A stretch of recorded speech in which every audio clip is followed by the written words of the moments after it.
Finally আমার লঙ্কার আচার চলে এসছে। এই দেখো, আচারও বলতে পারো, চাটনিও বলতে পারো। তা সেই কাঁচা লঙ্কা থেকে যে লাল কালারটা হয়েছিল সেই লঙ্কার আচার কেমন হয়েছে আমার আচারটা ফাইনালি চলে এসছে। চলো এবার 1 চামচ নিয়ে ভাতে মেখে খেয়ে দেখি তা আচারটা আজকে কেমন হয়েছে। ও সেই টেস্ট, সেই স্বাদ। এটাকে সর্ষে তেল মেখে দিয়েছি, দেখো।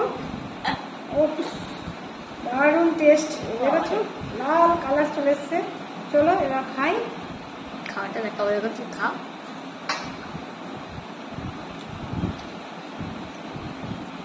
দারুণ স্বাদ হয়েছে, দারুণ টেস্ট।